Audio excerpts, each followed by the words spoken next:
Welcome to The Vinyl Guide, the podcast for record collectors and music nerds. Here's your host, the biggest record nerd of them all, Nate Goyer. Well, hey everyone, it's Nate.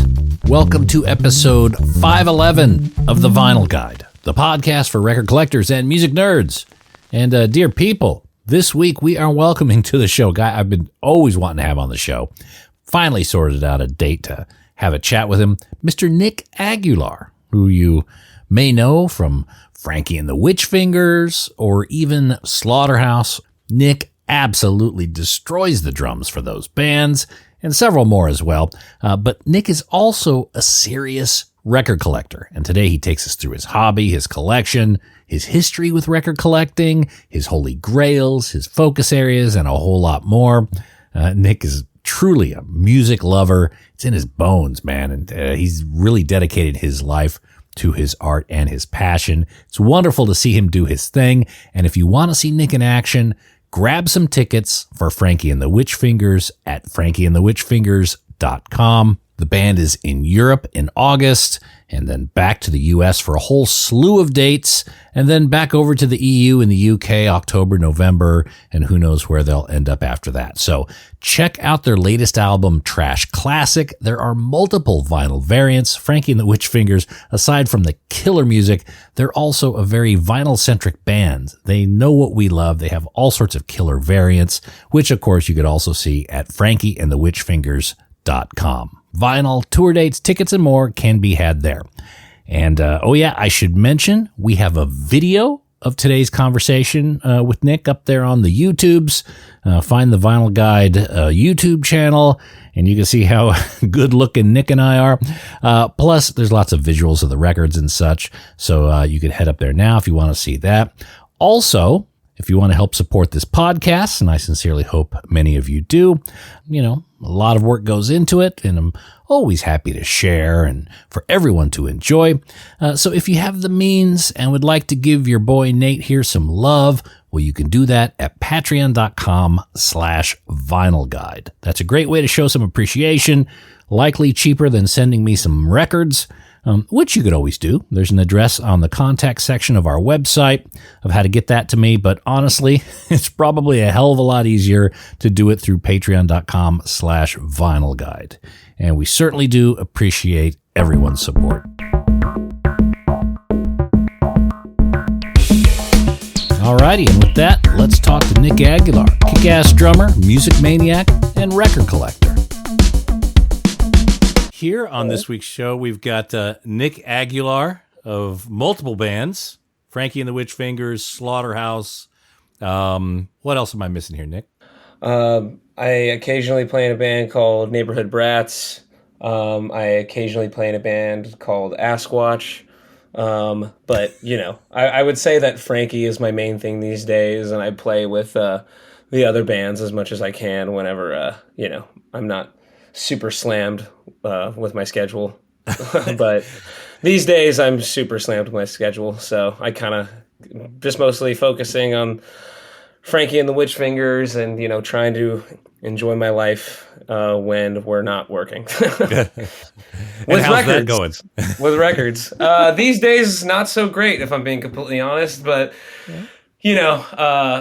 touring season we weren't really touring in the first half of the year, so we weren't really making a lot of money. But, starting next month, it's hopefully going to be a little bit back on track for us. So I'm looking forward to that.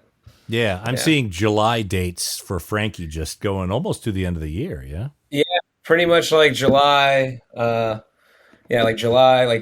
We just got back from Europe, and we did like 2.5 weeks out there right before our album came out, and then we're doing a U.S. tour, another small Europe tour, another big US tour, and then one more pretty big Europe tour. So yeah, for anyone listening who wants to maybe check out the band, just go to fatwf.com. Sorry, shameless plug.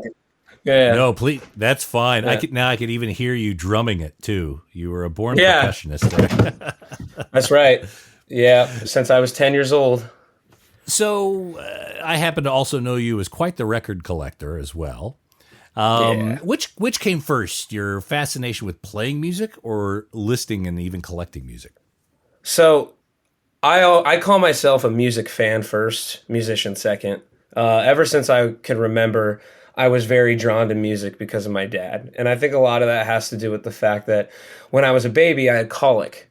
And for those of you who do not know what colic is, it's basically just like constant crying, and except when the baby's asleep. And I had that for the first like 3 months. And my dad would drive around playing a lot of like tapes that he had that he loved, and he would drive me around in his car, so I would eventually just fall asleep. And a lot of those records were like Deep Purple albums, Black Sabbath albums, Bruce Springsteen, Sly and the Family Stone, Rush. And Rush was actually my first concert ever when I was 8 years old, and that pretty much made me want to be a drummer. And because I already really liked music at the time because of what my dad turned me on to. And So was your dad a musician, or was he an active listener? So like where my was he? dad, yeah, so my dad has a bit of an interesting story. He was born in '58, graduated San Pedro High School in 1976, and for those who are familiar with the Minutemen, that's where the Minutemen are from, San Pedro, California. My dad actually went to high school with those guys and graduated in the same year. He kind of knew Mike Watt, kind of knew George, kind of knew D Boone. Him and D Boone actually played like one show together when they were in high school. Because my dad plays bass, and he still does to this day. And they were just doing like cover songs and stuff at a party. But after my dad graduated high school, he kind of just went straight to work commercial fishing because like he didn't really know what he was doing with his life, and his brother-in-law was already like deep in the commercial fishing business. So my dad, was always a fan of music going on with his life, but he didn't pursue music at a young age. He started picking it up again, picking up the bass for fun after I was born. And he was playing bass a lot around the house, and, showing me songs and bands he liked. And that's kind of how I fell in love with music. So for people who may not be familiar with San Pedro, and I'm only a little bit familiar with San Pedro, we know it from Minutemen, music fans do, especially punk rock fans do, but it's also a big kind of shipping town. It's the largest port on the West Coast. Is that right? That's correct. Yeah. And I do that sometimes too. Casual longshoring. Like I'm not in the union or anything, but I do occasionally go on the docks and work. That's one of my many side jobs. Yeah. So did you sense in your dad any regret about maybe missing out on the music muse and going into work directly? That's kind of a good question. No one's really ever asked me that. I think later in his life, there's parts of him that is definitely like disappointed that he missed out on like all the DIY and punk rock scene that was like right in his backyard. But I think he's more appreciative that I got into it on my own, just from being from San Pedro, and then me like showing him all of this, and I'm like turning him on to everything, like because he taught me so much, and I teach him a lot too with music as well. In fact, there's no doubt that I've surpassed him in music knowledge, and I don't mean that in like a shitty way or anything. It's just he. Sometimes he gets mad at me when I ask him if he's heard of something. He's like, son, I don't know this. Like, cut me some slack. So, yeah. But okay. Yeah. So he's kind of seeing music through you. Like the way I'm kind of reading this story is, he went to work and there were opportunities that maybe he realizes looking back he may have missed, but with you, he could actually kind of see the world through your eyes and be very encouraging from what I understand. You couldn't have hit it more nail on the head. Yeah. Okay. So were there a lot of records around the house as a boy? So no, my dad mostly had cassettes because he would play them in his car. But the reason how I actually got into collecting records was, so growing up in my first house in San Pedro, we had a neighbor who lived across the street from us, and his name was Nick. And I want to say that Nick was probably like in his early 40s at this time. Nick's wife was basically fed up with all the quote unquote clutter in the house, and those were a lot of his records. And I think I was about 13 or 14 at the time, probably, maybe younger, probably like 11 or 12. Yeah, 11 or 12 for sure. And I remember he's like, my wife is making me get rid of all these, like, and, I know you have a thing for music, obviously. I know you play drums. I know you like a lot of the same stuff that I like. Come over and take what you want. So I remember I went over there with my dad, and he had a lot of records, probably not as much as I do now, but because I have a problem, much like most of the listeners on this podcast, probably, which is why it's an honor and a pleasure and a privilege to be here. But he probably had about maybe 500 records, maybe more. It was hard to remember. I was like 11 or 12 years old. And I remember I only took what I really knew at the time. And I will always kick myself for doing that, because if I could have took all of them, he probably would have said, sure, just take everything. But I remember some of the first records that I had. I'll never forget. The first record I pulled was Some Girls by the Rolling Stones, because I really liked the cover, and, it had like the pull out and it was the die cut style. And I thought that was really cool. I also pulled Physical Graffiti by Led Zeppelin because of that. Has the die cut cover. Luckily, I knew who Iggy Pop was at the time, so I pulled Raw Power from there. Yeah, I don't think it was a true first or anything for you collectors listening, but still, it was. No, but I'm just cool. thinking, like, being 13 and 14, and those are the records you're pulling. That's your foundation. Yeah, that's it's hard to remember all of them. If I actually took a look at my collection, I can remember, like, yeah, I got that from Nick. I got that from Nick, and a couple other like classic rock, some Van Halen probably. But I remember specifically, I'm kicking myself to this day, because I remember, like I said, I only pulled what I knew at the time. And I remember he had Buzzcock Singles Going Steady. And I just was like, that's an interesting name for a band. I'm like 12 years old. I was like, I probably won't like this. And like years later, Buzzcocks are one of my fucking favorite bands. And I've probably owned like 4 different copies of Singles Going Steady over the years. And yeah, so I still kick myself for, God only knows what was in there, that I probably knew most of those records now. So Sure. Yeah. So that jump started it. That's how I got into collecting. And yeah. So you walk across the street back to your house with, I'm assuming, a couple dozen records. Probably like 20 something. Yeah. Okay. All right. And London Calling by The Clash was in there as well. I remember that. Man, you're pulling them right. Was your dad coaching? Like, take a look at that. No, not at all. Not at all. I think my dad didn't even go. He was a longtime neighbor. I basically grew up, I think he babysat me a couple times. Yeah. Oh, okay. All right. So he wasn't, there wasn't someone saying like, yeah, grab the Some Girls, but leave the emotional rescue. There wasn't. No. Okay. No, I was just pulling off of instinct. Yeah. Okay. So now there's a difference obviously between being a listener, being a musician, kind of playing it, but also being a collector. Like, at what point did amassing records become important to you? I'm glad you asked that, because I was going to naturally segue into that. Throughout middle school and high school, I was kind of more of like a casual buyer. But then something just kind of clicked with me after I graduated high school.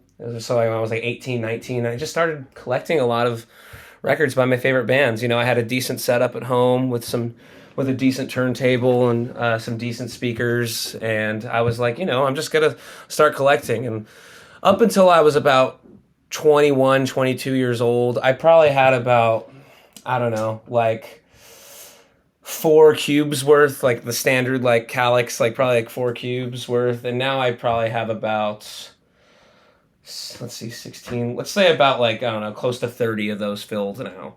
Okay. And I would say that I really started amassing my collection when the pandemic started, because before I was kind of like more of a casual listener, and I had so many records, and a lot of my friends and a lot of people I looked up to were DJs. And when I had nothing to do at home during the pandemic, I was thinking to myself, like, man, I'm fucking bored. I can't play. I could play drums, but I can't play shows. That was like starting to be my career at that point. I felt like I was hopeless. So I was like, well, I'm bored at home like everybody else. I'm gonna start logging all of my records on Discogs and, start knowing how much everything is worth. And then I started really delving into different styles of music. And I told myself, like, I should teach myself how to DJ. So when things start opening up again, like, I could actually go play my records for people.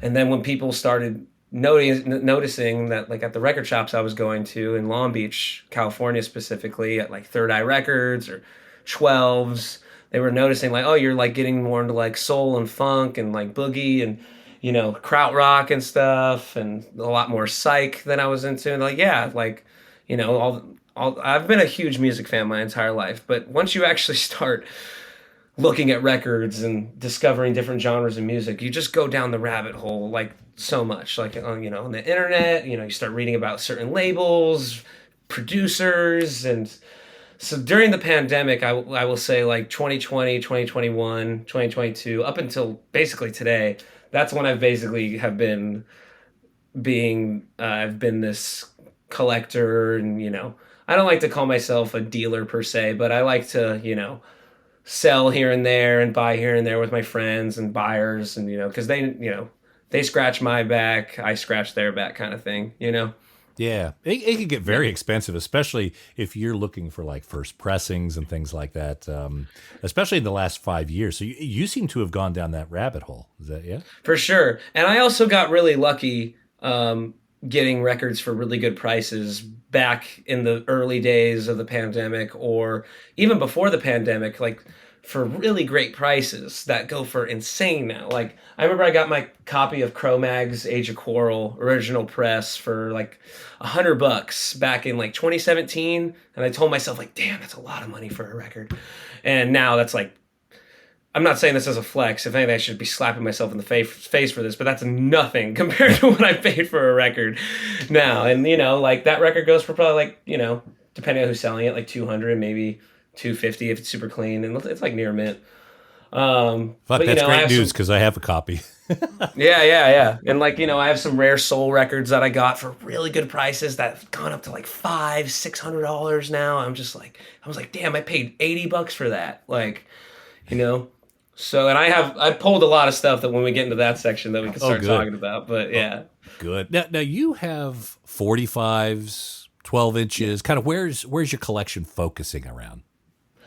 It focuses on what I want. And I know that sounds kind of like a cop-out answer, but I guess I would say that these days I'm, like a lot of my life is DJing. So, of course I love 45s because of that, because, a lot of the times, especially if they're original, they sound better and they're cut so loud, especially shit from the 50s to the 70s, and a lot of stuff in the 80s too, like a lot of like,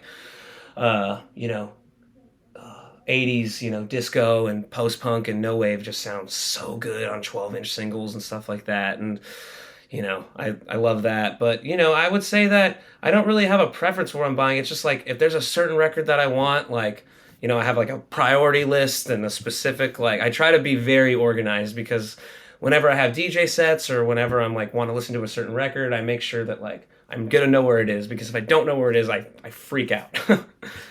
You seem to strike me as someone, and just by the way you've constructed your life, you need to be organized. You can't do half the things you do, multiple bands, touring, record collecting, DJing, all these different parts of your life. You need to be like uber organized. Are you a bit of, because I'm OCD. I need to be making sure that there's a backup and a backup to the backup. And, it kind of drives me a little bit crazy a lot of time. Yeah. I mean, look, man, I've never been diagnosed with anything in my life other than IBS. So, but I'm pretty sure I have undiagnosed ADHD and OCD and stuff like that. Because I have to, as soon as something comes to my mind or like, I got to do that, I write it down on my calendar, write it in the notes app, write it on my to-do list, and chop things off as they go. And that goes with records too. You've got like a top 10 or you got a list of ones you're looking for? Oh man. 45s or LPs? Well, I'm assuming both. Like when you walk into a record store, do you know exactly kind of where you're going first? So, yeah. Oh, for me, when I walk into a record store, I always go the new arrivals first, because in my experience, that's when you're going to see the best stuff, because it's there early and, it's the closest what's the word I'm looking for? It's not getting eaten up that quick, unless there's a local nearby. The early birds haven't all been there yet. Yeah. I would say that a few LPs off the top of my head. Do you know a band called The Litter I think they're from Minneapolis. They're like a garage band. They have that song Action Woman, also on 45, very hard to find on 45. You know that record? I've heard of The Litter, yeah. The Litter's, I think the record is called, I don't even know how to say it. It's called Distortions, I think, or Dissertations or something. That's how bad I am with names sometimes, but I would love to own that record. It's one of the, and I love like nasty, hard-hitting garage, like anything that's reminiscent of the Sonics, I love. And that's kind of like that. That record for sure, I would absolutely love to own. I'm really into soul music, as I said. There's a guy named James Knight and the Butlers. They were a band from Miami, Florida, like in the Miami soul scene back in the late 60s, early 70s. And they have one LP on Cat called Black Knight, total holy grail record. Would absolutely love to own that. Yeah, I mean, those are just two off the top of my head. Now, do you go to Discogs at all, or do you prefer kind of hunting in the wild? I'm going to be completely honest. I'm constantly refreshing my Discogs want page because sometimes, every once in a while, you get lucky and there's something that pops up that never pops up. And even if it's like a ridiculous price, I've gotten lucky and been able to like talk people down or trade stuff. And yeah, but I love hunting in the wild too, as much as any other guy. There's still no better feeling in the world than finding a record that you've been wanting or a record that you didn't really necessarily want, but you know it's worth something and you find it for super cheap and you're just like, well, I'm going to flip that.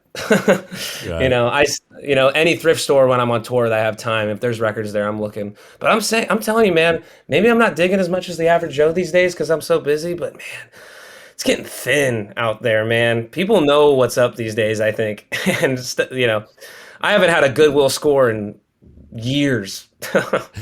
Yeah, look, I think a lot of people are either kind of figuring out that there is a big market for records or someone's children or grandchildren are doing that. So yeah, much of the world has been picked over. Going back to the big finds of like the early 2000s, those were like, heaven. Now it's you're pretty much paying for everything now. Yeah, in a way though, going off of what you said, it makes me happy in a way because I've always been anti-gatekeeper when it comes to like rare records or cool records that many people know.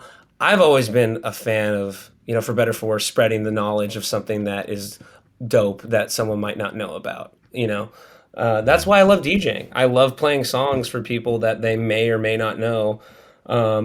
Obviously when you're doing it for work, you got to play the hits sometimes, but I try to sneak in some stuff that is like, whoa, who's that, kind of thing. How about things like comps like Numero or some of the reissues that bands do? I mean, is that something that you use a lot or do you really prefer first early pressings? So I'm glad you said that too, because when I first started collecting or just delving into a lot of different kinds of music in general, I would either listen to Numero comps or what's that? Well, I don't know. There's so many great reissue labels out there that I could talk about. There's Now Again. Now Again's great. Shout out Egon. There's everyone at Numero is great. There's this like one that does a lot of great psych stuff that I have a few records from, but I can't even remember the name. It's called oh man, you might know. Help me out here. Like they reissue a lot of great like psych rock and stuff, like mostly American stuff. I'm trying to think like Sundays or something like that. No, not Sundays. It's more recent. I don't know. I know we're on the time limit too, so I don't want to. That's okay. If it pops into your head or even afterwards, send it to me. I'll put the link in the episode page. I will. But I still have a couple of like Numero comps in my DJ box specifically too that some certain sort of 45s are so rare on there that I'm just like, and Numero, luckily they cut their records pretty damn nice in my opinion. So yeah, I've discovered a lot of my favorite music from comps like that I've listened to online or that I've bought. Yeah, especially Numero Group, man, because they dig up some of the deepest, craziest soul and funky soul I've ever heard in my life. And I'm just like, wow. When I see that little Numero kind of insignia. I'm like, whatever it is, it's probably coming home with me if it's a decent. It's probably going to be good. Yeah, and they price them really fairly. Now, me living in Australia, I have fuck all chance of being able to find any of those soul records in the wild. So I need to be happy with numero comps. But it sounds like to me like you'll hear a comp, you'll get on the scent of a song, and now that's on your want list. And when you tour around the world, you're specifically looking for some of those singles. Oh, for sure. Like if I go into a record shop and when I'm on tour and have time, especially like when I'm in the Midwest or something, I'll always ask like, "Hey, do you have a rare 45 box?" I always ask that first. And I've definitely gotten some good 45s off of the want list by doing that. Like the song "I'm Alive" by Johnny Thunder? Yes. I'm alive. And I feel nasty fuzz guitar. I got that in Portland a few years ago just because I asked. It's like, hey, like you have a rare 45 box? And yeah, I got that. That's a really Max's Kansas City label, isn't it? It's on, oh man, what's the label? I forgot. I should know. It's the red one. Revelation, maybe? I'll tell you right now. Like I said, I don't want to waste too much time, but I could literally pull it up in just a second. So that's okay. That's okay. We can always look it up. So it's fine. So when you're on tour, you're sound checking, then running out to a record store, and then have you ever nearly missed a gig because you were spending too much time at a record store? No. I know why I'm on the road at the end of the day. I gotta be responsible. Yeah, on time and with my finances as well. But that's the thing. You hit it on the head. You don't really get a lot of time to dig, unfortunately, when you're on tour because it's like, I got to go to sound check. And then you might have like at the most 3 hours before you got to be back before the show. So, yeah. So you go out on tour with empty suitcases or somewhat empty suitcases. You bring back a bunch of singles, where are some of the best record shops that you've experienced so far? Man, I wish I knew you were going to ask me that because there's so many, man. Well, okay, I'll just go off the top of my head. My favorite record store ever is probably Breakaway in Austin, Texas. Have you been there? Breakaway? I'm trying to think. I think I've been there. I'm trying to picture it in my head. Probably. It's kind of, I'm really bad at geography, so I couldn't really tell you what part of town it is, but luckily people listening can just Google where a shop is, so I don't feel that bad. Breakaway in Austin, probably one of my favorite shops I've ever been to. They kill it in the 45 game. It's just the best. Okay. And I went through Austin recently. Yeah, Waterloo, End of an Ear, a few others, and I'm sure I must have gone to Breakaway. I'm just trying to picture it in my head. And like I said, those two you just mentioned are great too. There's so many good record shops, but I have to give a shout out to Breakaway. They're the absolute best. They have great LPs too. Everything's super fairly priced. My friend Jeff owns a spot in Portland called Music History, which is somewhat new. I would say he probably has better LPs than 45s because it's more of an LP focus-based shop. He's a DJ too, so Jeff, if you're listening to this, I think you're holding on to all your good 45s, which is fine. But he used to have a booth at Crossroads in Portland. I've never been to Portland. Oh, you never been to Portland? Okay. I'm sorry. I thought you might have been. No. But yeah, it's like everybody has their own space kind of booth kind of thing. It's all consignment kind of thing. And he has his own shop now. Love that spot. There's Academy Records in New York. Yeah, definitely one of my favorites. Human Head in Brooklyn is also great. Those are the ones off the top of my head. So whenever you go into those, whenever you go into those towns, you're like, I need to wiggle out some additional time. I need to wake up. I need to sleep well tonight because I got to get up early and go over the bridge to Brooklyn. For sure. Time and money too. Yeah. Okay. So do you go to like record conventions at all or any record shows? I know there's quite a few in Southern California that I always tend to do pretty well at. Yeah, so every once in a while, I like to hit the OC Record Fair in Buena Park. Have you been to that? Oh, yeah. Several times. Yeah. Yeah, super close to my house. But the problem is with those man is like no disrespect to anybody who loves going to them or I do enjoy going to them. But yeah, I'm a night owl. You got to be there at the ass crack of dawn. There's so many vendors. a lot of the times prices all over the place. I just feel like I can only look at so much stuff all day, you know. And also, you know, I try to be smart with my finances these days to an extent. So I just try to tell myself, like, if there's a record I really want, it'll come to me when the time is right, you know? That's good. Very Yeah. zen approach. By the way, when I go to the OC Record Fair, I'm in line. I'm in front of that freaking Veterans Hall at like 5 a.m. I got myself a big McDonald's coffee or something to keep me warm. And generally the best scores are within the first 20 minutes. Exactly. And, you know, it's hard for me to do that. I have gotten a lot of good records from my buddy Steve Cater. He has a booth there, and he's let me do like house calls at his place in San Diego, which is super rad. I did pull one of a record that I did get from him that I'm gonna try to show later. Sure. I also want to shout out the two shops I work at in Long Beach, 12s and Third Eye Records. The owner Hector of 12s. You know, people from all around the world come to our shop. A lot of people from Japan come, and they say it's like one of the best shops they've ever been to. The Black Keys came down and spent a lot of money last year, and that was cool. Patrick and Dan came in and bought all 45s, and we were like playing stuff for them that they might like, and yeah, so that was cool. I want to shout out my friend John, who runs a thing called Mono Records out of his place in LA. Dude, yeah. Mono is one of those Instagram accounts that I have an alert set up. It's like, oh, Mono said, okay, what's he got? Me too. Yeah, he turned me. He's straight up how I fell in love with African music for sure too. I have a lot of African records that I got from him. Yeah, he gets a lot of African records, and I don't have time to even research them before they're gone. So yeah, luckily I kind of got into that stuff before and during the pandemic, so I was already sort of familiar.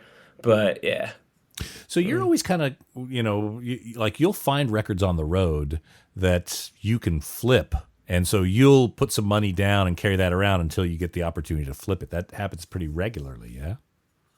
To an extent. Like I said, you know, I haven't really been touring that much these days. Well, at least the last like 6 months. So, you know, I haven't really had too much time to dig, especially out there on the road. But yeah, every once in a while, you know, if I see a 45 for like $1 that might be worth like 20 or sometimes $50, I'd be like, all right, cool, I'll grab that.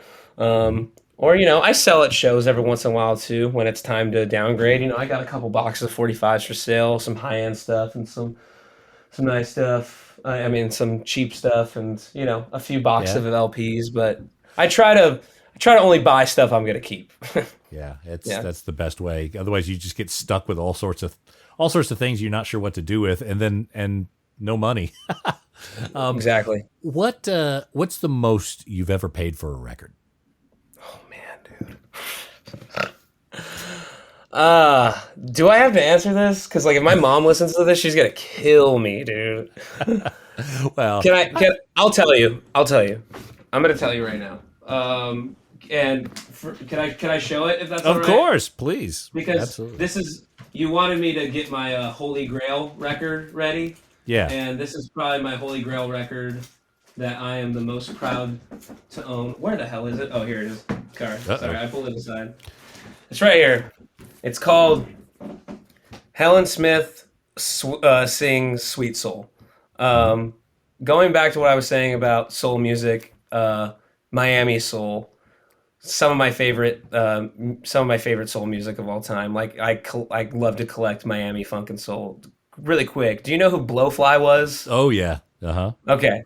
Blowfly is the genius behind this record and so many records that were coming out of the Miami soul scene in the late 60s and the early 70s. Specifically him and Willie Clark, who helped put stuff out on this label called Deep City. Numero Group has reissued a lot of their stuff. Okay.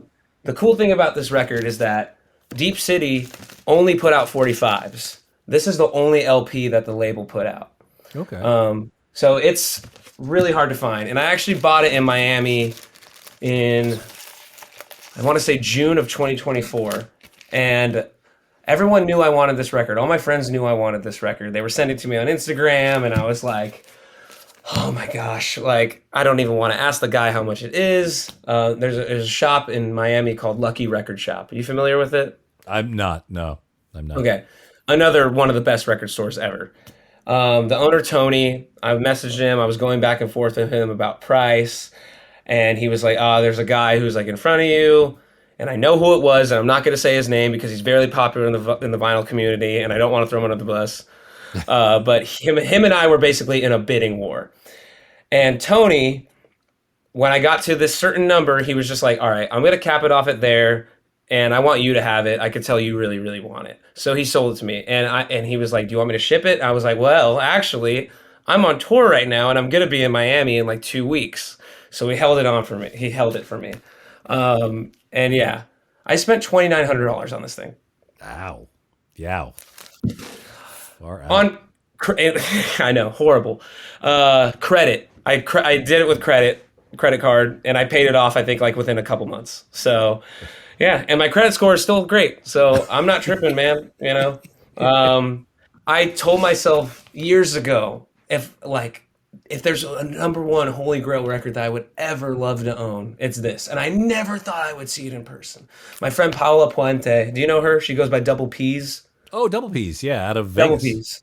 Yes. She, I think, is originally from Miami. She told me she found this record once, like 30 years ago, digging in Miami at a thrift store, and she said she's never saw it in person ever again. After How many that. were made? Do you know? No one really knows. I've looked all over. If I were to guess, maybe 500 at the most, maybe less. I don't really know. Yeah, And that one looks in beautiful shape too. To be honest, it ain't really the best. The disc plays great, like VG plus, maybe low end, maybe high end VG, lower end VG plus. And the jacket the jacket does have some love though. It says DJ copy stamped on it here and there a little bit. Absolutely one of the best soul records ever made. Not just because it's super rare, it's incredible. Definitely my number one favorite Holy Grail record I have in my collection. All right, well, that's going to go on my numero Git list then. Now you mentioned that has like a DJ stamp on it. Are you into finding white label promos or anything? Does that mean much to you? Not really, honestly. I do have a couple of really cool white label promos that I did pull. I'll show you right now. Show us some goodies here. This is probably my favorite white label promo that I have. I'm sure you're familiar with this record. Yeah. Pieces of a Man by Gil Scott-Heron. You mean this one? Yeah, there you go. There you go. That's awesome. Twins. And this one's really cool because it is a near mint, glossy cover, beautiful white label promo. And it has this awesome sticker on it, those promotional DJ copy that says suggested cuts for airplay, Save the Children, Pieces of a Man, and The Revolution Will Not Be Televised. And that's probably my favorite white label promo that I have. Where did you find that in the wild or? No, my friend Jake had a copy for sale. I want to say like 3 or 4 years ago, and I bought it off of him for like a really good price. I think like only $150, which is a lot of money. But for a copy like this, hard file collector copy. Going into that, you also asked me how many what records I have multiple copies of. Yep. I have multiple copies of this record. Yeah. Okay. The same Pieces of a Man, Gil Scott-Heron, because this is my DJ copy when I'm spinning, but this is like my listening to at home,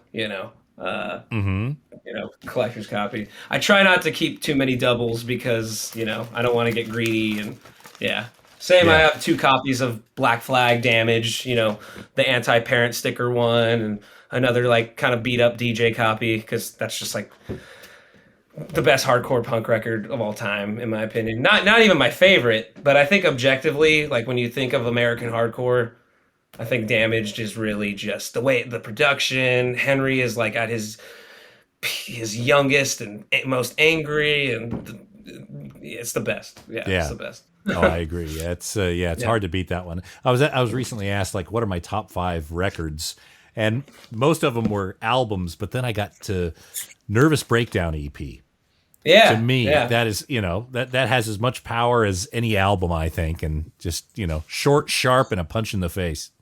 It's perfect. It's same with me for certain 45s, certain punk 45s I have too. Like one of my favorite, one of my holy grail 45s is the first Negative Approach 45. Yeah, I don't have that. I would love to own that. Or the first Poison Idea 45, Pick Your King. I would love to own that. And the first Big Boy 7-inch Frat Cars, which I've held in person when I was in Texas, and I was just like, oh, I want this so bad, but it was $2,500. Yeah. Yeah. Some of those records, Negative Approach, the Coro, some of those are just like, you know what, I need to be okay with having a reissue. Yeah, I think the first Necros 45 just recently sold for like $5,000, like something Sex Drive. Yeah, five grand. Yeah, crazy. I think even more. Misfits 45s, Cough Cool sold for $12,000. Like that EP, I love the Misfits. That EP sucks. I know. That's if you're gonna pay 5 figures for something, it's not that one. You get a Bullet. I would drop money on a Bullet or a Horror Business for sure. Horror Business is like some of my favorite art ever too. Yeah. Have you ever met Danzig? Never met Danzig. Never met any of those guys. I did meet Dave Lombardo. He's a more recent member. Right. He was really cool. But no, I never met any of the Misfits or anyone close to being an original Misfit. No. Yeah, he's one of my dream guests for this show. So, I mean, dude, you've got a pretty heavy caliber, so anything is possible. It is at this point. Yeah, absolutely. Now, what other musician record nerds do you hang out with, and how do you guys kind of communicate about your collections? I'm trying to think. Well, the person off the top of my head who, if you haven't had him on the podcast yet, you definitely should. Mario Rubicalba? Oh, dude, yeah. Has he been on the podcast? Yeah, a few times. Actually, when he comes to Sydney, I drive him and Mike around to the different record shops. And I'll do the same for you. When you guys get down to Australia, I'll make sure you go to the great places. Good to know. Yeah, Mario is definitely my... he's a musician friend who we definitely geek out about records with each other a lot. And, he might post something on his Instagram that looks appealing or weird to me, and I'll be like, ooh, what's that? And sometimes I post something, and he'll be like, ooh, what's that? He's the reason I know speaking of Australia, he's the reason I know who Buffalo is. For those who might not be familiar, Buffalo is like one of the first, I guess, proto-metal hard rock bands to come out of Australia in the early 70s. And I do have an original press of Volcanic Rock on Vertigo. Yeah, one of my favorite rock records of all time.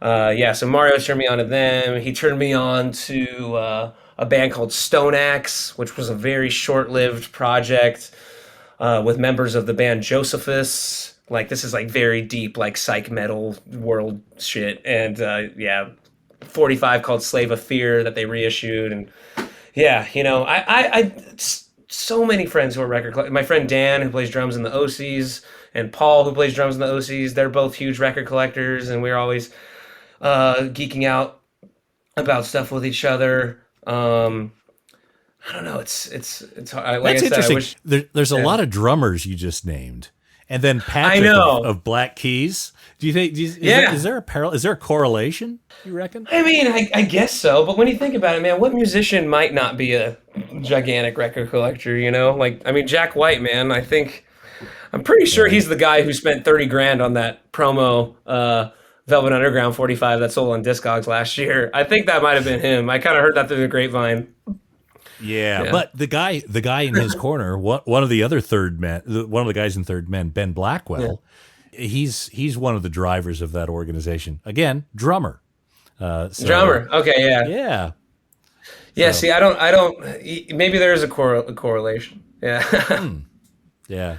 Anyway, that just struck me odd. So, in your collection, like, do you have a sentimental record? One that is just, so attached to you, something, it doesn't have to be valuable, but something that just means perhaps more than most of the others. Yeah. So this record right here, the Frighteners. Nothing more to say. Are you Yeah. familiar with them? Yeah, Daptone. Yeah. You've heard of them? Yes. So Yeah. the Frighteners were a band, I believe, from New York, active. I think they formed in the early 2010s, and they were like like a revival, rock steady soul band. And their singer Dan Klein passed away of ALS before this album actually came out. So they never basically, if you got to see them play live, you were really lucky because they didn't blow up until after he passed away. And the reason I chose this record and why it's so sentimental to me is because I remember I bought this and I ordered it directly from Daptone when it came out. And it's definitely scratched up now because it's probably the most played most played record in my collection too. And my friend Chris Swanson, he turned me on to these guys. And I remember I fell in love because I was like, I can't believe these guys are from like now. Like he turned me on to them in 2016. I was like, this sounds like it was straight out of Jamaica in like 1967, produced by Cox and Dodd. Like I was like, this is incredible. And I like kind of fell in love with this record. Fast forward to 2023, my friend Chris passes away of a heart attack. And so whenever I listen to this record, I always think of him. And, even before he passed away, I think this was like my most listened to record in my collection. So this is definitely this means a lot to me for many reasons.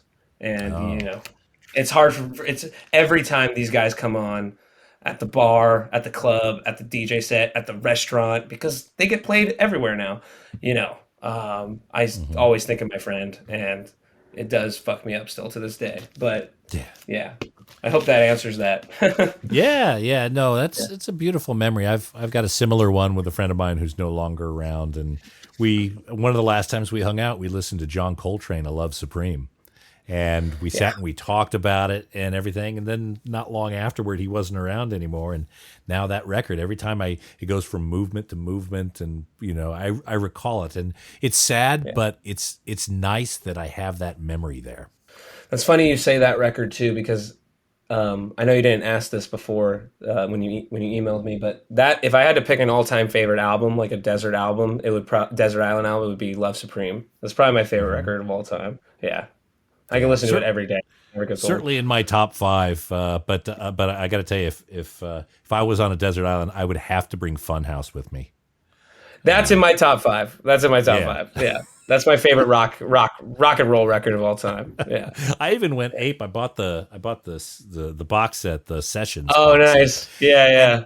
I'm trying to find someone who wants to listen to it from beginning to end with me here in the house. So, how long is it? Like 6 hours?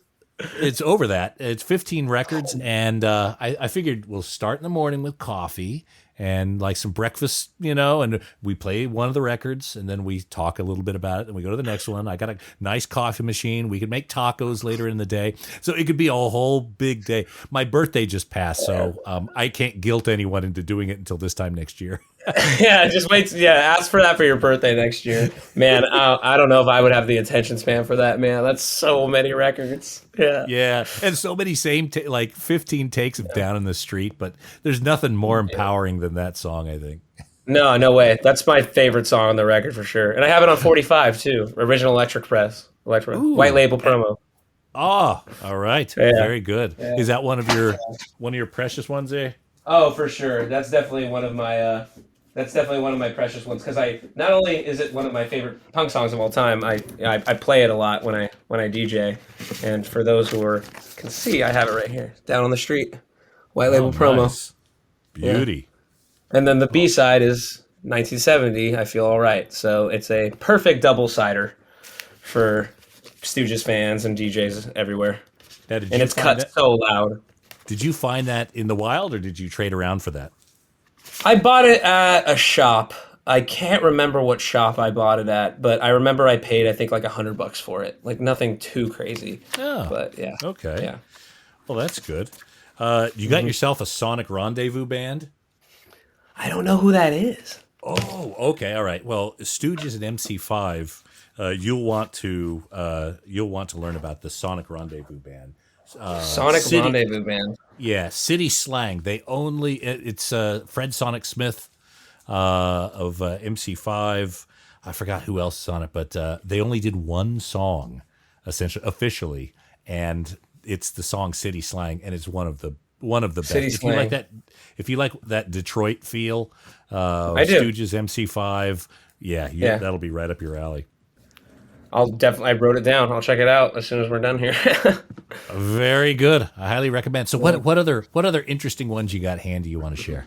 I'm trying to think of something that like might be actually like relevant to the podcast because, like I said, man, I have too many records. But I'll think of. I want to find something that is a little interesting. You're okay. Here's one. You're familiar with the band Can, right? Yep. Mm-hmm. The German krautrock band. Yep. It's kind of a double entendre. German krautrock band. Stupid. Anyways, this is an original press, German press of Aguilar. Expensive record, hard to find clean, but it's even harder to find it with the original poster that came with it. And I don't know if you can see, but if I'm looking at my laptop right here, that is the original poster that came with it. And I have it's like one of the only framed things I have in my room, other than the promotional poster of Feel the Darkness by Poison Idea. I have that framed right in front of me. But yeah, so that is really hard to find. This record, one of my favorite records of all time, probably top 10. And the fact that I have the original poster that it came with is that's there's been dealers all over the world who say that's impossible to find. And yeah, I got it for almost nothing compared to what it sells for with the poster. So yeah, I had no idea the original. So the original German came with a poster. And correct. Yeah, probably just a few hundred in the very beginning. So probably, yeah. That's one that I wanted to talk about that I thought was very interesting. Another one that's definitely cool for the people, the collectors out there, is I have an original Cold Fact by Rodriguez. On Sussex? Yeah. On Sussex, yep. Right there. Yeah. And I wouldn't say it's the cleanest copy out there. I would say it's like a nice VG, but it, plays great. A lot of those, when you think of like Bill Withers records and stuff, a lot of times they're hammered, but on Sussex, like they still play pretty damn good, and this plays pretty damn good. Yeah. Sussex is a label. I mean, they were bastards when it came to paying people, but boy, what an ear for music they had. Totally, man. Dennis Coffey, I think he was like a producer of that for that label. Oh, was he? I think so. I could be wrong. I know he had records on that label, but also, if we have time, there is another one that I really wanted to highlight, which is a pretty interesting one.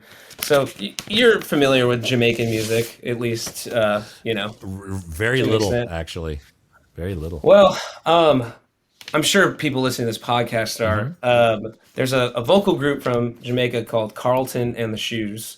They have a song called Love Me Forever, which is probably their most popular tune. It's been covered many, many times over the years. One of my favorite lovers rock, or whatever you want to call it, rock steady songs of all time. Mm-hmm. And their record is pretty hard to find, but I have an interesting pressing of their record. So I have this. It's written in like pen, like just blue pen, and it says Carlton and the Shoes on it, and it says, someone also wrote in pen Studio One, the Studio One logo in the corner, and it's brown. It looks like a standard, but it's actually, if you look inside of it, it's actually another Jamaican singer, Sugar Minott, and they turned it inside out. And it's the Sugar Minott record called, I think it's called Live for I forgot what it's called. Oh man, I'm an idiot. It's called Live Loving. And I guess it was a mispress of some sort, so they turned the record inside out.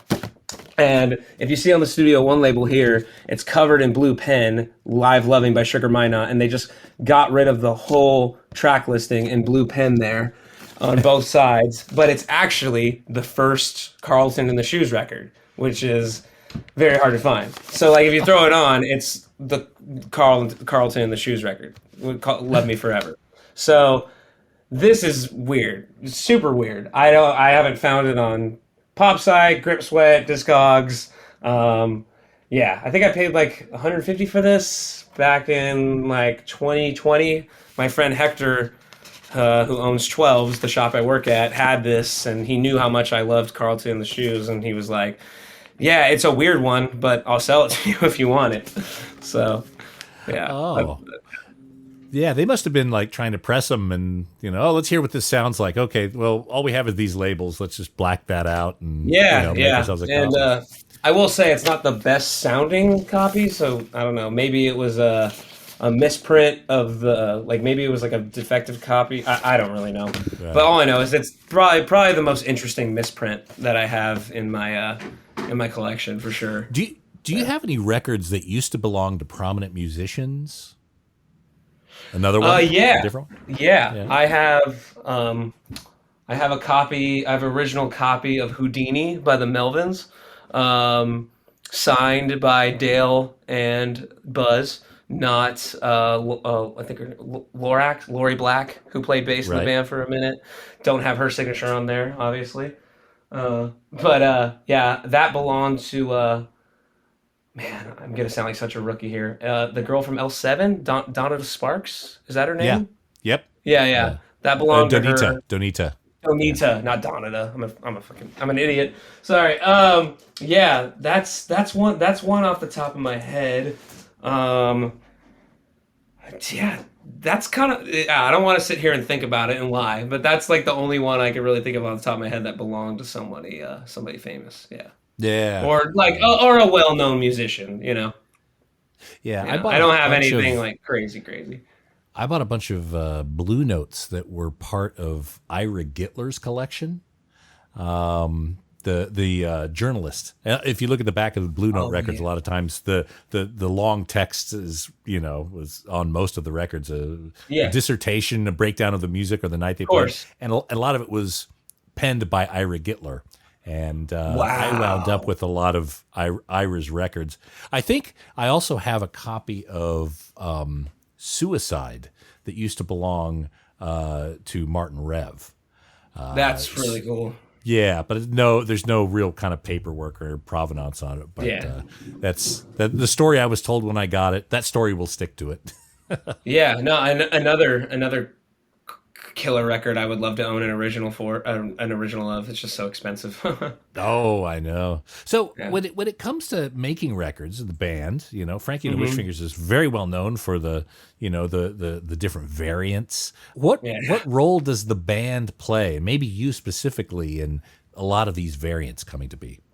To be honest, I would say that it's mostly I mean, we all have like the final say, but most of the creative bones in my body come for like making music, not really necessarily like visual art. Like I love visual art and I appreciate it, but it's hard for me to kind of give an opinion on it sometimes. So I will say that it's mostly Dylan and Pickle and John and Josh in the band who kind of have most of the say of like what kind of color variants they like. But I will basically give it up to our manager and also our label manager Harry Portnoff, Greenway, who owns and operates the record label that we're on called Greenway Records, based out of New York in Brooklyn. Yep.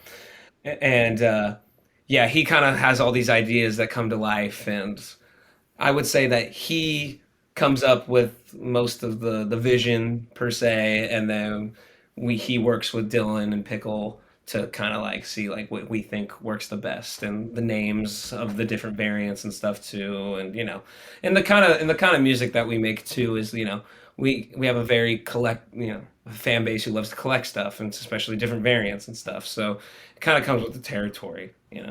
Right. Okay. All right. Now, when it comes to test pressings, you strike me as probably one of the deep listeners of the band. I know when I speak to Mario, when the test pressings of Earthless stuff come in, he's like, okay, he's the guy who, Izzy and Mike do as well, but I think Mario's the deep listener of the test pressings. Is that your role at all in the band? So to be honest, not really, because as much as I love records, I'm not really that much of an audiophile. Like as long as it sounds good to me and like I can hear everything clearly to on my system. I'm not really tripping that hard. It's Josh, our guitar player, who is kind of like the guy to make sure that everything sounds really good when a test press comes in. Because Josh, in addition to be probably the best guitar player I've ever played with, Josh Menashe, he also mixes our records as well after they're done. And we have our friend Nick Townsend master them. So Josh is a very hands-on with the mixing process and he hears everything. And sometimes he points out certain things where I'm just like, I don't know what the hell you're talking about. But he's the one who kind of does like the final sign off on the mixes. Right. Okay. All right. And the test press of when we actually get the record. Okay. All right. So you've got a set of SL 1200s, I imagine. Correct. DJ equipment is what you listen to, and Josh may have something a little bit different, more designed for audiophile.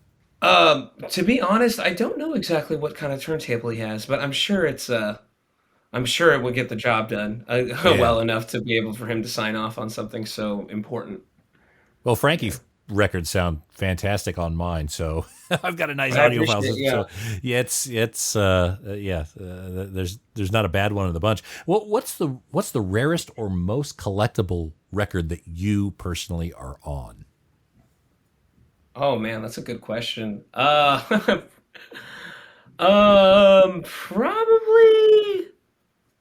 the Australian 7-inch of her song Electricide. And it comes on green vinyl, and the only way you were able to get that was if you bought it off of us in Australia. And it's the only variant on green vinyl too, and there was only 100 copies because we did play there in 2022. Yeah, you guys were here last year as well.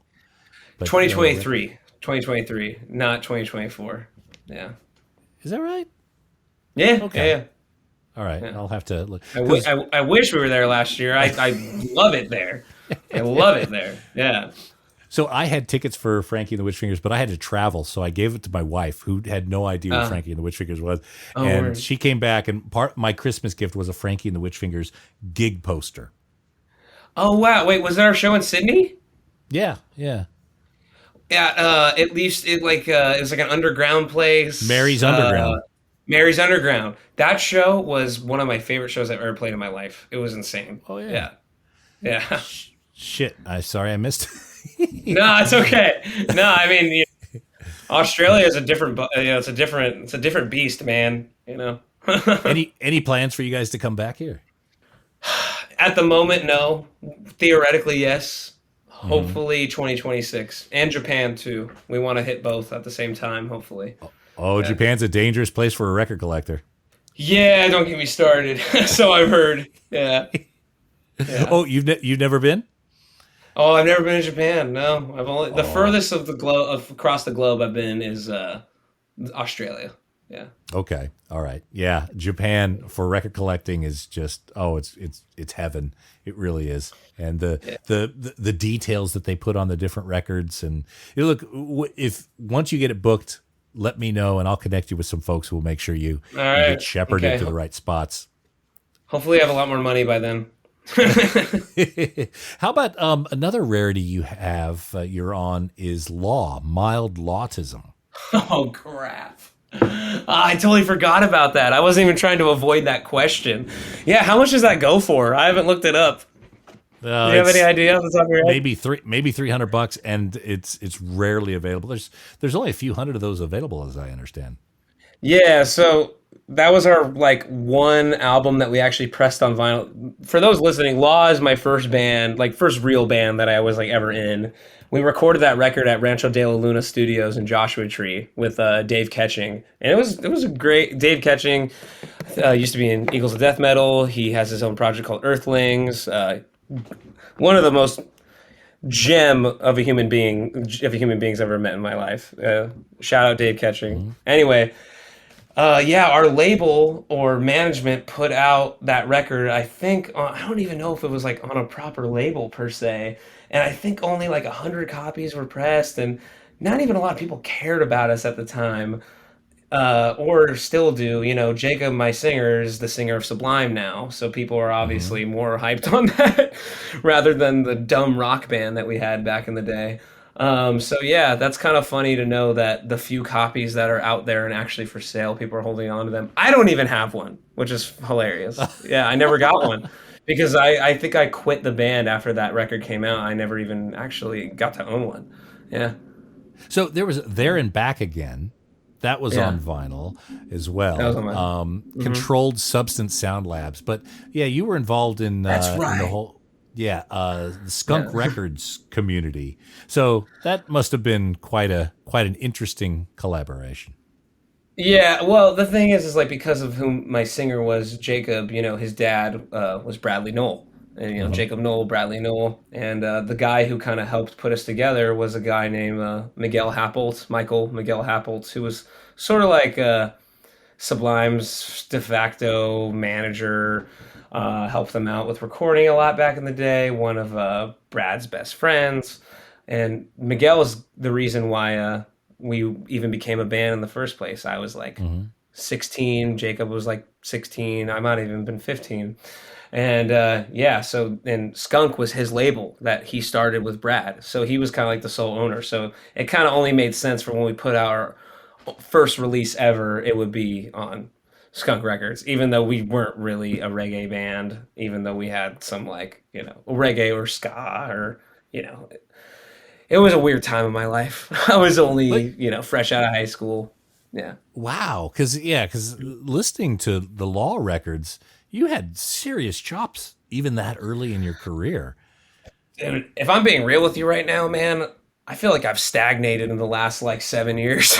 Like, I've been playing drums for 18 years now, and I, and you're only around the same people so much, so it's hard to say or how it's hard to feel that like you're getting better. I definitely feel like I've stagnated a little bit. I think I'm shooting myself in the foot when I say that. I need to take lessons again. I know I could be better, but yeah. Well, we all Anyway, can, so, and sorry. That was a it's always weird. good. That was that was a weird way to go off of what you were saying. I'm sorry. I should have just took the compliment. Yeah. Well, look, I'm telling you, I think, and it's good, it's healthy to be able to look within you and say, I could get better, or there's another level, or I can do these things. You don't want to beat yourself up over it, but it's good to, even though you're in these bands and you're touring the world, there's always more stuff to learn, and there's always more wisdom to gather. So it's healthy to be able to have those feelings, as long as you're not Yeah. too hard on yourself. Yeah. I mean, and there's a fine line between that. I try not to be too hard on myself with anything, but I forgot who, but actually I think it was Mike Watt when I was playing drums for him because I played drums for Mike Watt for a couple of years too, in the Missing Men when Raul had a baby and couldn't really be away for that long. He told me that I don't want to use the quote wrong, but he basically said something along the lines of like, "We're all students until the day that we die." We're always learning something new, and it's true. It's very true. Yeah, Yeah. absolutely. I've never known Mike Watt to give bad advice. Yeah. Well, you didn't play in a band with him. No, I'm just kidding. Very good. Well, Sorry. look, He's never going to listen to this, so it's fine. that's all right. He's got his own stuff to listen to. So Nick, I'm He's going got to his own start. podcast. Yeah, I'm going to start Yeah. wrapping it up. Is there anything you want to talk about we haven't talked about? Um, Let me think about this for a second. No, I honestly, man, I feel like, I don't want to overstay. I don't want to overstay my welcome. I feel like we've we've hit all the checks. We've boxed Hmm. everything on the check mark list. Sorry if Sure. I'm starting. I do a lot of interviews with my band. I've done a lot of interviews with like podcasts here and there. Like they're more casual, but like I can't emphasize enough, Nate, and to everybody listening, like this is truly an honor. And I know that kind of sounds stupid to probably some of you guys listening, and even you, Nate. But like, I'm a huge fan of this podcast, and like, I treat this with utmost respect. And you got a really cool thing going on, man. And I utmost respect for that, for sure. So it means a lot. That's all I got to say. Oh I'll man, leave you all with that. that's very sweet, and I'm serious when I say I'm honored that you're honored, and having folks like yourself that are listeners that have come from these bands that I really admire. And in a way, you guys are my heroes, just making this music that I know I can't make, but that moves me in a way that, is, I constantly seek. And to know that you guys are kind of listening to the frequencies I'm putting out is, on a down day, that could really turn it around.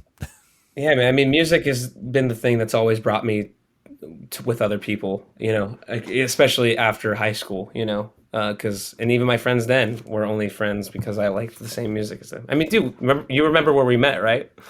Yeah, we met at the at the Jesus Lizard show.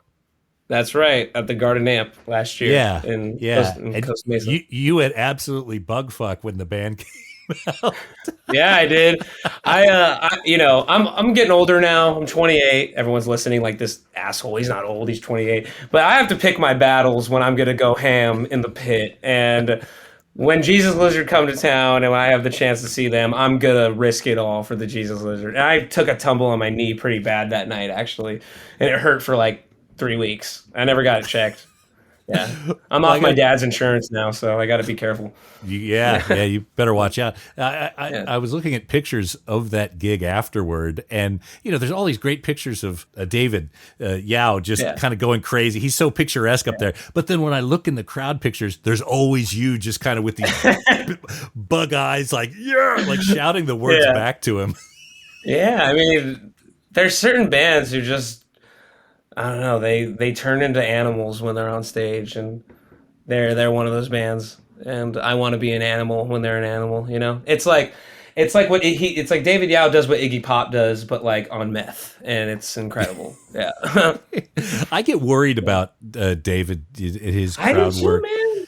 He's getting up there, and he's in great shape for his age, but I'm like, dude, come on. Like, he's like, what, 63 or something? Like, that's 5 years younger than my dad. Anyway. Yeah. Iggy, I digress. Iggy Pop's out there. He's dancing, but he's not like crowd surfing. He's not jumping into things. It's not anymore. No, he's got to be careful. Yeah. David Yao is a full contact sport when you see a Jesus Lizard show. Greatest band. I think so. Nick, thank you again for coming on the show. Again, I've always wanted to have you on, and this was the right time. The new Frankie and the Witchfingers album is out. The new Slaughterhouse record is out. I'll put links in this episode page. Anything to add? Anything coming up you want to share? Slaughterhouse, probably not with me behind the kit just because I'm so busy with Frankie this year. But, for listeners all around the world, we're doing 2 U.S. tours this year, starting next month.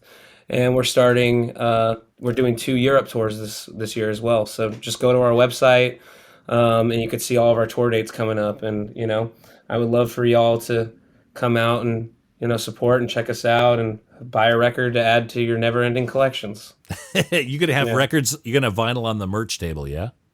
Plenty of vinyl. Yeah. Excellent. All right. Yeah. Well, I'm and hoping... not just the new record, old records as well. Yeah. Great. Well, I'm hoping that there's going to be an Australian leg announced at some point. And again, Nick, whenever you and I get in the same geography, let's connect and we'll hit some record shops together. Yeah, let's do it. I can't wait until then. Cool.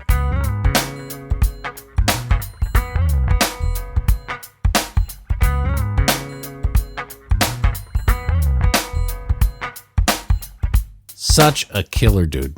Nick, I'm so glad we were able to finally sort this out. He and I met like a year ago at a Jesus Lizard concert, and I lost track of him in the crowd, and he went absolutely bug fuck. But finally we were able to reconnect, find a date, and make this happen. So again, don't forget there's a video up on the YouTubes of Nick and I talking. And of course, you want to see Nick and Frankie and the Witchfingers live, go to frankieandthewitchfingers.com. Lots of music is already up on Spotify and streaming. If you're not familiar with the band, check them out. But I'll bet dollars to donuts you're probably going to want to grab some of those records and hopefully some concert tickets to see them soon. frankieandthewitchfingers.com. And that's it for this episode of The Vinyl Guide. Thank you so much for tuning in. Again, thanks to everyone who's sharing these episodes on social media and on Reddit and Facebook and all them. That is certainly appreciated. And all of you who are leaving positive reviews on Apple Podcasts and Spotify. Well, there's a special place in my heart for each of you. We'll be back shortly with a brand new episode. So until we talk next time, you guys behave yourselves, and thanks again for listening to the Vinyl Guide podcast. Cheers.